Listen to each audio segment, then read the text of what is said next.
Rumpelstiltskin. Once there was a miller who was poor, but who had a beautiful daughter. Now it happened that he had an audience with the king, and in order to make himself appear as a person of importance, he said to him, "I have a daughter who can spin straw into gold." The king said to the miller, "That is an art which pleases me well.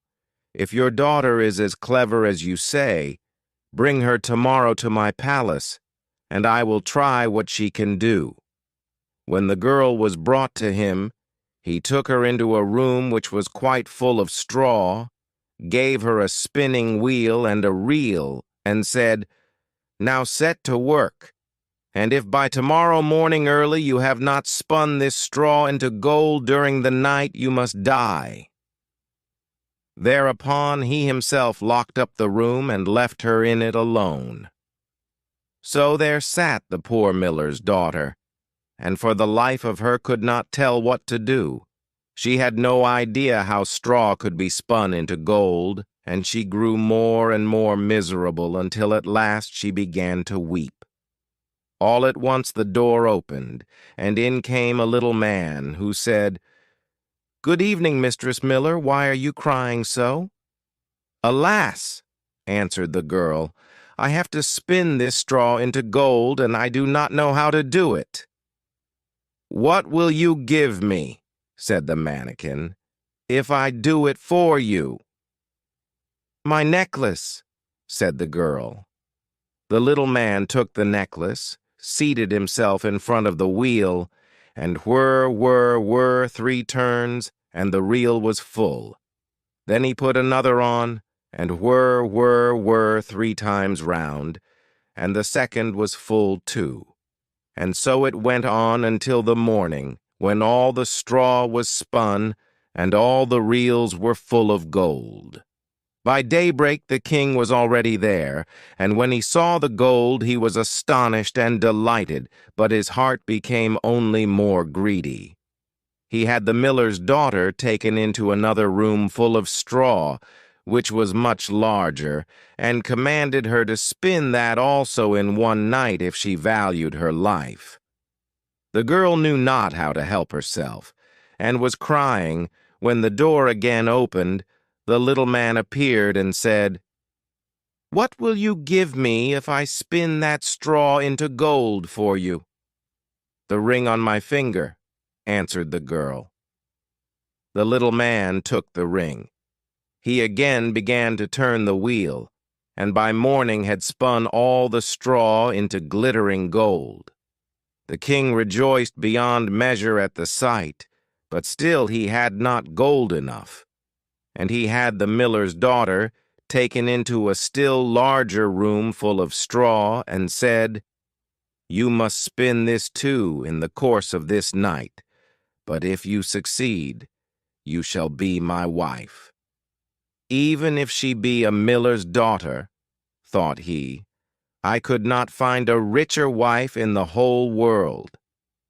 When the girl was alone, the mannikin came again for the 3rd time and said, "What will you give me if I spin the straw for you this time also?" "I have nothing left that I could give," answered the girl. "Then promise me, if you should become queen, your first child." "Who knows whether that will ever happen?"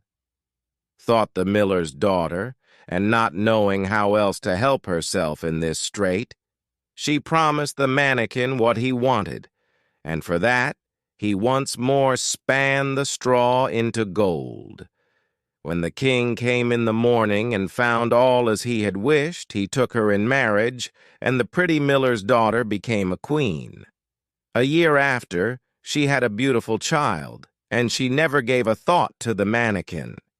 Suddenly he came into her room and said, "Now give me what you promised." The queen was horror-struck, and offered the mannikin all the riches of the kingdom if he would leave her the child.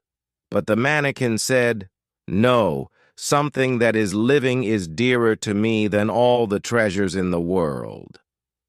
Then the queen began to weep and cry, so that the mannikin pitied her. "I will give you until 3 days' time," said he, "and if by that time you find out my name, then shall you keep your child." So the queen thought the whole night of all the names that she had ever heard, and she sent a messenger over the country to inquire, far and wide, for any other names that there might be. When the mannikin came the next day, she began with Caspar, Melchior, Balthazar, and said all the names she knew, one after another, but to everyone the little man said, "That is not my name." On the second day she had inquiries made in the neighborhood as to the names of the people there, and she repeated to the mannikin the most uncommon and curious. "Perhaps your name is Short Ribs, or Sheepshanks, or Lace Leg." But he always answered, "That is not my name." On the third day the messenger came back again and said, "I have not been able to find a single new name. But as I came to a high mountain at the end of the forest, where the fox and the hare bid each other good night, there I saw a little house, and before the house a fire was burning, and round about the fire quite a ridiculous little man was jumping. He hopped upon one leg and shouted, 'Today I bake, tomorrow brew, the next I'll have the young queen's child. Ha! Glad am I that no one knew that Rumpelstiltskin I am styled.' You may think how glad the queen was when she heard the name, when soon afterwards the little man came in and asked, 'Now, Mistress Queen, what is my name?'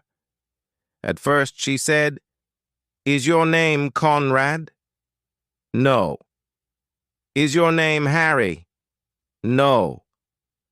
'Perhaps your name is Rumpelstiltskin.' 'The devil has told you that. The devil has told you that,' cried the little man, and in his anger he plunged his right foot so deep into the earth that his whole leg went in, and then in rage he pulled at his left leg so hard with both hands that he tore himself in two.